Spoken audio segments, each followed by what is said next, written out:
Welcome to Food Technology. The first topic that we are going to be looking at is going to be sensory analysis. You're going to be clicking on classwork. Here's our first topic here, and you're going to need to open up the sensory analysis student booklet. It will open in a new window. This is a Google Doc, so you should be able to type straight into the document. You're going to use this grid here and you're going to put your name in it. You're going to indicate who your teacher is, and then you're going to scroll down to where it says week 1. So the learning intention today is to gain an understanding of sensory analysis. The success criteria is I can demonstrate my understanding of sensory analysis and can provide examples. So here we go. Looking at this first image, we have a lady here with some bubbles coming from around her, and we have sight, sound, smell, taste, and touch.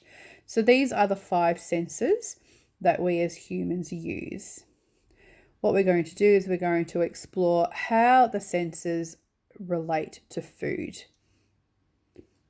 So here is our first lot of text that we're going to be reading, and I would like you guys to use some of the reading strategies that you have been learning in literacy class. So if you need to highlight your text, we don't have highlighters, but we can actually change the text color, and that would be a similar representation of that action. So food should be eaten for enjoyment. Your favourite foods and meals that you remember are the ones that delight all your senses. The sensory properties of food are related to the human senses as shown in the diagram above.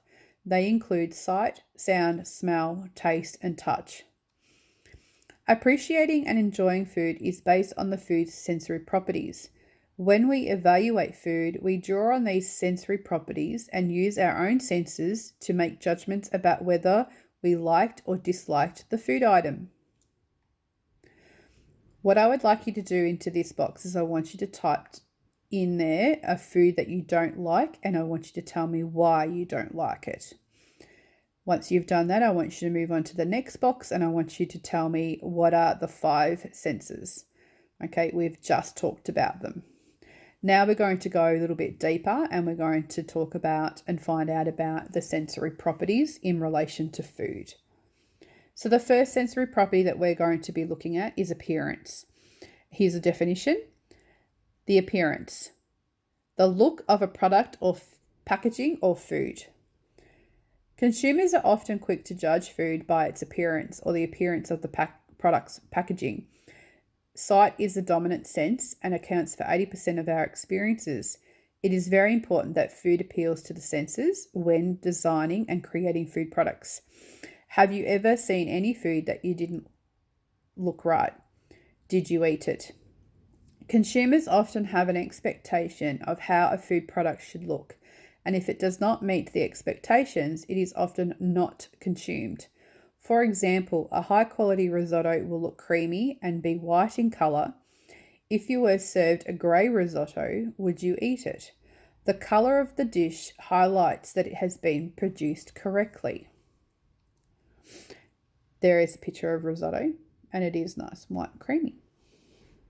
The second sensory property we're going to look at is aroma. Here's a definition. The smell arising from food. Have you ever smelled onion or garlic cooking? Aroma plays an important role in your experience of food.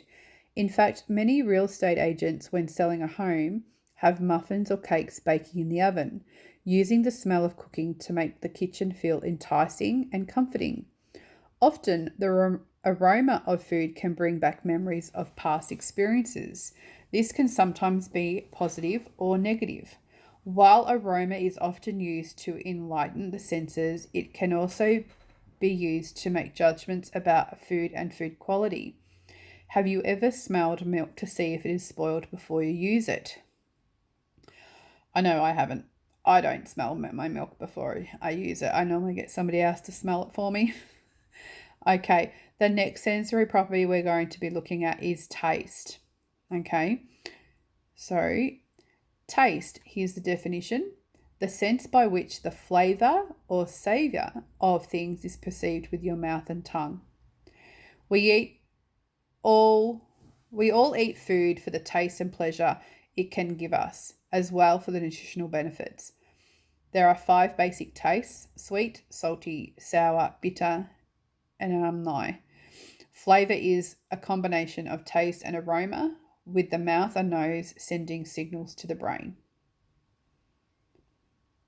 So here we have a image of where each of the tastes are found on the tongue. So we've got the tip of the tongue for sweet, just the very edge here for salty, sour is further back, and bitter is right at the back of the tongue. The next sensory analysis that we're going to talk about is mouthfeel or texture. Okay, so this is the texture of the food when it's in our mouth. The texture of food is the feeling created inside your mouth, biting, chewing, and swallowing. Think about eating a piece of chocolate. It is smooth and coats the roof of your mouth with a rich, thick texture. Consumers enjoy the different textures of food provides, and in a well-planned product or meal, there will be ingredients that provide different textures from others to make the food interesting to consume. For example, the crunch of lettuce in a salad compared with the moist softness of a ripe tomato. So there is more detail in relation to the senses and food. What I would like you to do now is, in your own words and using the information that you have just read, I want you to write an explanation. What is sensory analysis? And I want you to type it into this box. This is actually the end of the theory work for week 1. There will be an opportunity to go back over your work, make sure that you have everything written properly. Okay, make sure you haven't missed any of the activities, and we'll see you next week. Bye for now.